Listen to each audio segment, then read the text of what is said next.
Magandang umaga, Philippine Air Force. Narito na po ang magilagay na panahon ngayong araw ng Saturday, 07 February 2026. Base po sa ating synoptic situation, yung binabantayan nating bagyo sa loob ng ating Philippine Area of Responsibility ay kaninang alas 2 nga ay naging isang low pressure area na lamang at ito'y namataan kaninang alas 4 sa layo ng 105 kilometers southeast ng Cuyo, Palawan. Samantala, northeast monsoon pa rin ang makakaapekto sa northern at central Luzon. Shearline naman ang makakaapekto sa silangang bahagi ng Luzon, kasama na dyan ang Metro Manila. Ito naman yung track ng LPA.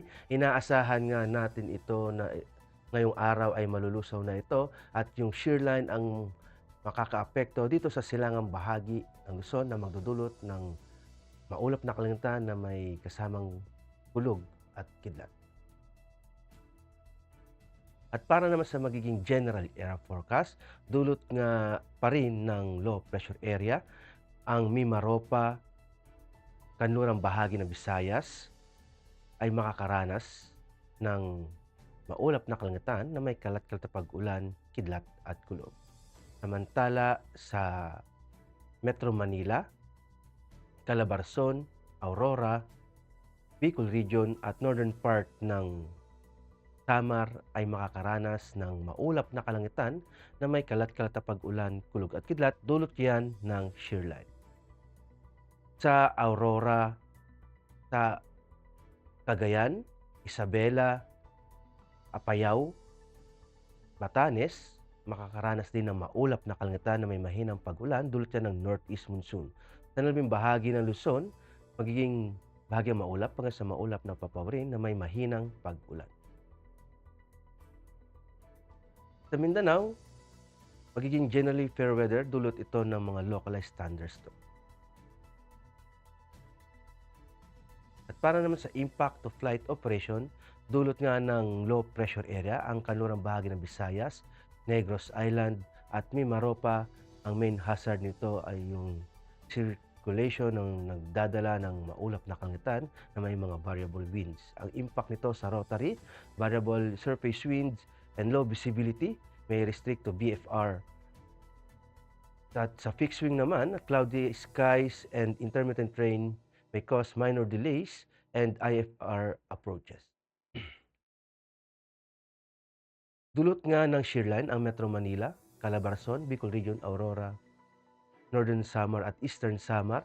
Ang main hazard nito ay converging winds producing cloudiness and embedded thunderstorms. Ang impact nito sa rotary ay low cloud base and reduced visibility, may limit VFR operations. Sa fixed wing naman, approach and landing operation may encounter low ceiling, turbulence, and instrument condition, possible delays or diversion ng flight.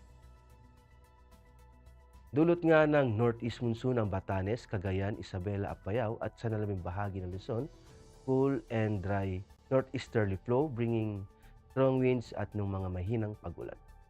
Impact nito sa rotary ay strong crosswinds and wind gust may restrict take-off and landing and hover operations. Sa fixed wing naman, crosswinds and moderate turbulence during approach, possible delays due to low visibility and light rains.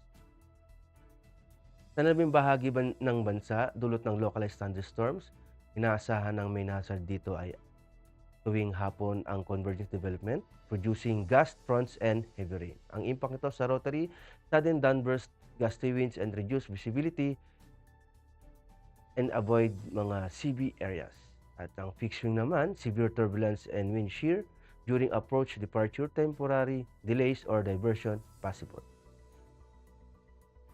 Para naman sa astronomical information, ang araw ay sisikat ng 06:23 at lulubog din naman mamayang 17:58. Para sa moon illumination, meron tayong 69%. At para manatiling updated sa lagay at pagtayo ng panahon, i-follow lamang ang Air Force Weather Center sa mga social media accounts.